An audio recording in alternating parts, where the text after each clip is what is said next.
Hey everyone, this is an episode I knew we were going to create the moment I got the first message from Omar. Omar, how you doing today? Very good, Michael. This is an episode we are going to dedicate 100% to your father, Gustavo, who unfortunately we lost last Friday after Thanksgiving. We teased it in the last episode. It's definitely heartfelt. It's still raw. Let it flow. But, why don't we tell the audience a little bit about Gustavo that you remembered from your childhood, right? Obviously, we know that he was working three jobs. We teased that earlier. He was an entrepreneur, opened a restaurant. But tell us about Gustavo the man. So much to say about my pops. Um, growing up, 9, 10, 11, 12, kind of when you remember, Yeah. uh, it was always working. He was working, providing, doing the best he could for the family. It was myself, my sister, who was 2 years younger than me, and then my brother, who's 6 years younger than me. And he just did whatever he could to provide for us and the family. And I'll tell you this: most people at 50 years old, he was a bartender, general manager at a nice restaurant in New China Mm. in Upland. And because of the relationships that he built, he had a customer that said, "Hey, Gus, there's an opportunity for you to open a restaurant," because that was his dream, was to open a restaurant. Because obviously, being 50 years old, you're not as marketable anymore in the hospitality industry. And the little place called in a town called Apple Valley, California. And at 50 years old, and my mom was 36, he went all in, borrowed, did whatever he could to open this one restaurant. Wow. And at 50 years old, when most people are already retiring, planning, they're done, it's over. Like Yeah. They're they've made their coasting. life. Yeah.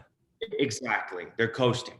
Yeah. He decided to go all in at 50, Love it. with his three kids, and and he did it.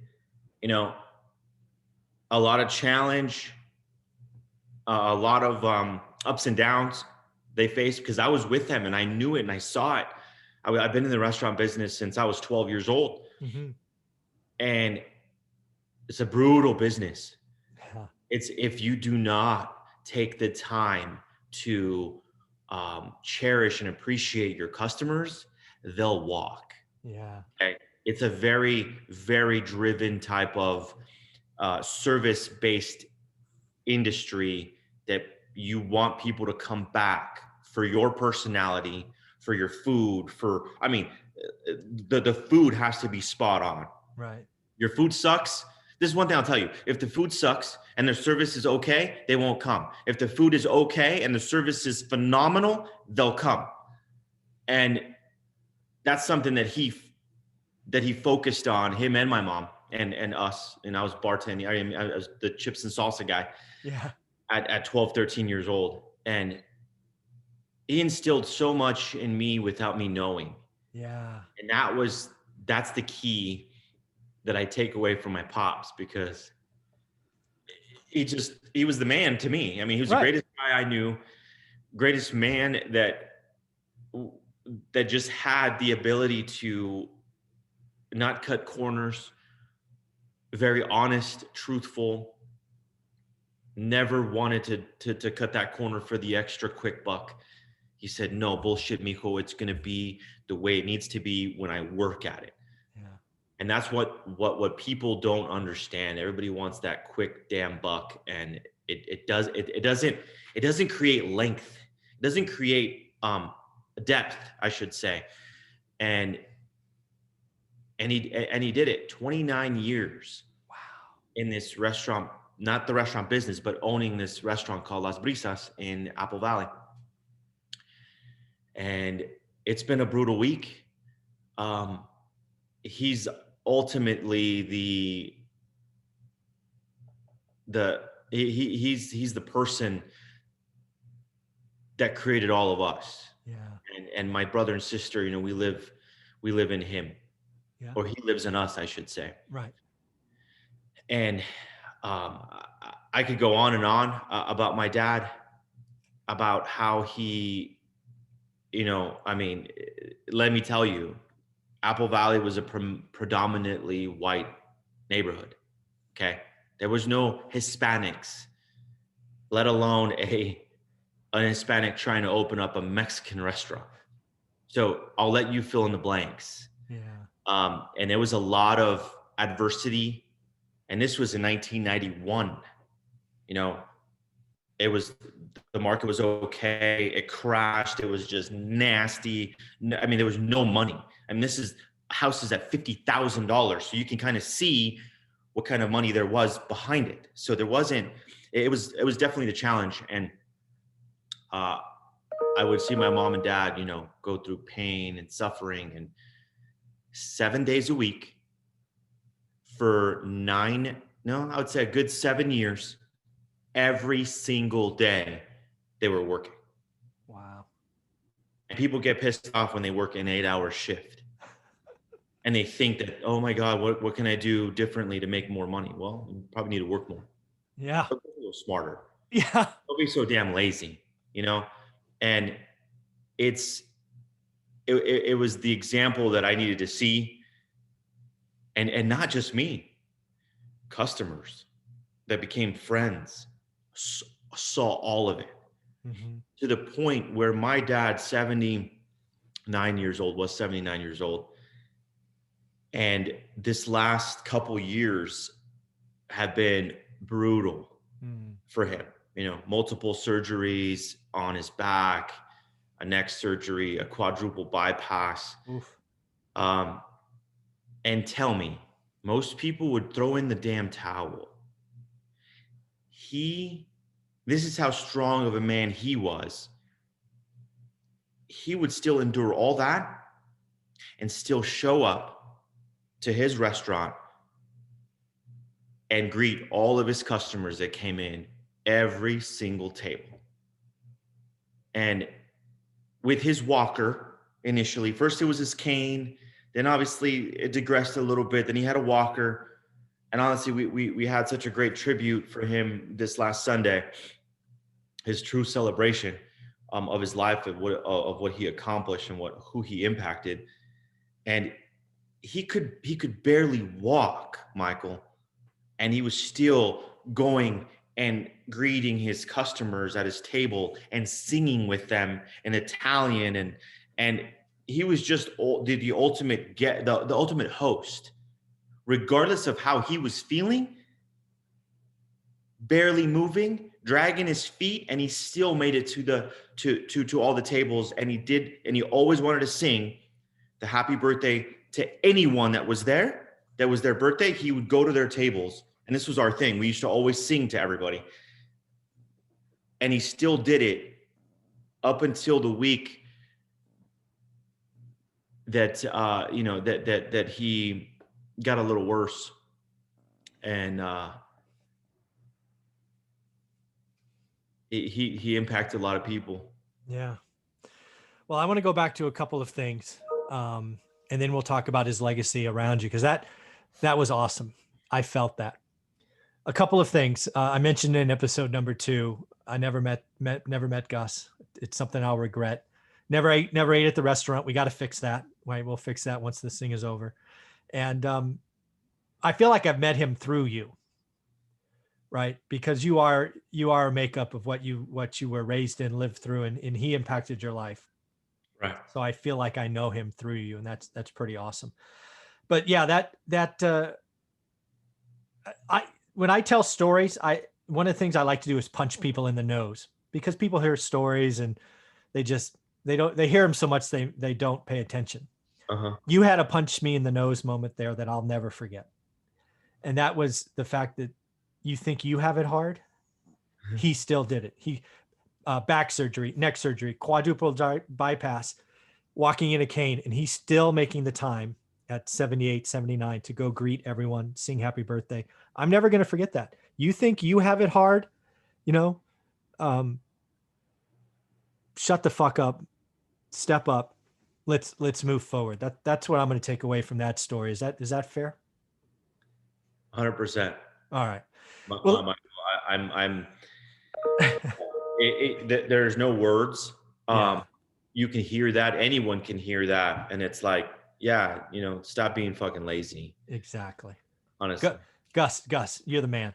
So the other thing I want to talk about is because when you really are leaving a legacy, your family legacy, again, Gus, down to you, your brother, your sisters, is important. We've recognized that. But I really think the measure of a man is the legacy outside the family.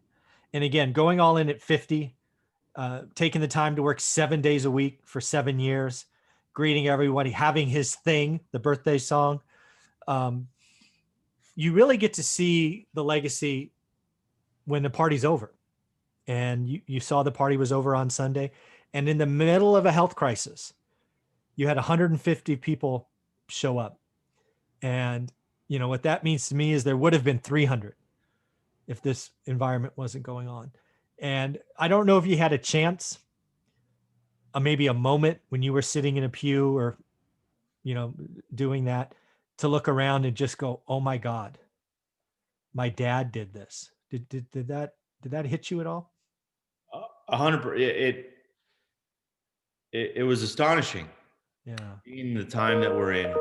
When myself and my sister Brisa and my brother Jordan, when we were reading, his eulogy in front of everyone, it was so awesome to see Hmm. That's that great. everybody was there supporting us and paying their respects to someone that gave them a lasting impression and impacted them by the man he was. And it was just beautiful. It was beautiful. It's on my Facebook page. I shared it. We did a live service of the video, Oh, or live nice. video of the service on on the Las Brisas Facebook page, and then I shared it on mine. And it's absolutely, it was an absolute beautiful day. Very, very good, man. I don't. I want to give Gus the respect, but I also don't want to scratch that wound and make you cry on purpose. Any kind of closing thoughts that you want to either say about Gus, or maybe again suggest others squash family beefs and move forward? How do you want to wrap up this tribute to Gus?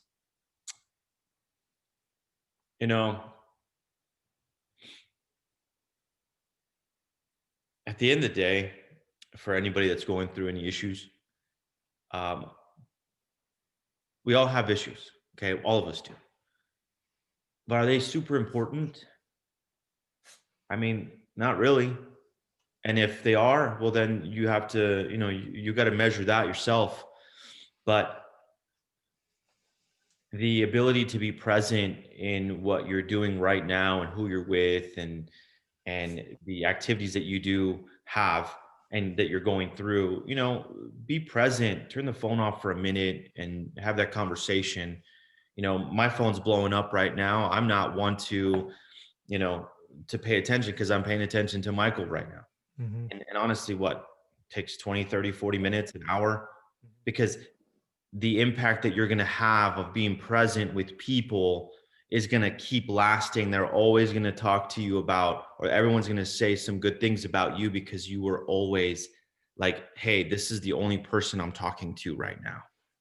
And honestly, and that's the biggest, I think that's the biggest key that my dad showed me, is being present and loving his true customers, his friends, his family. He, like I said earlier, it doesn't matter how much money you have. Sure, it does buy you pretty much anything that you want if you're that rich. But I mean, we're just normal people. We're not, you know, gazillionaires. And it shows that, what, family is important. The love that you have for your loved ones, let them know a little bit more. And because it will be gone. I will tell you, it will happen. It's going to happen to all of us. So try to live without any regrets and make your memories. And at the same time, try to impact as many people as possible. And he's taught me that I need to be honest, truthful, straightforward. And if people like it, great. If they don't, they can Right. kiss a rock. That's what my I don't care. They can kiss a rock. Kiss a rock. And it's cool. There's just so many things about him that I could go on and on about, but for the time of our time here, I just want to tell him, that you set the example. You made it possible for all of us to do something super great in our lives because we had the best teacher. And yeah, just want to make him proud. That's it. Yeah. Omar, we're going to do this. Gus, I want to thank you for raising the man that I know as Omar. We're just going to leave it there. This is a tribute 100% to Gus. Thank you, Gus. We miss you. Thank you for everything. Have a wonderful day, Omar. Thanks, Michael.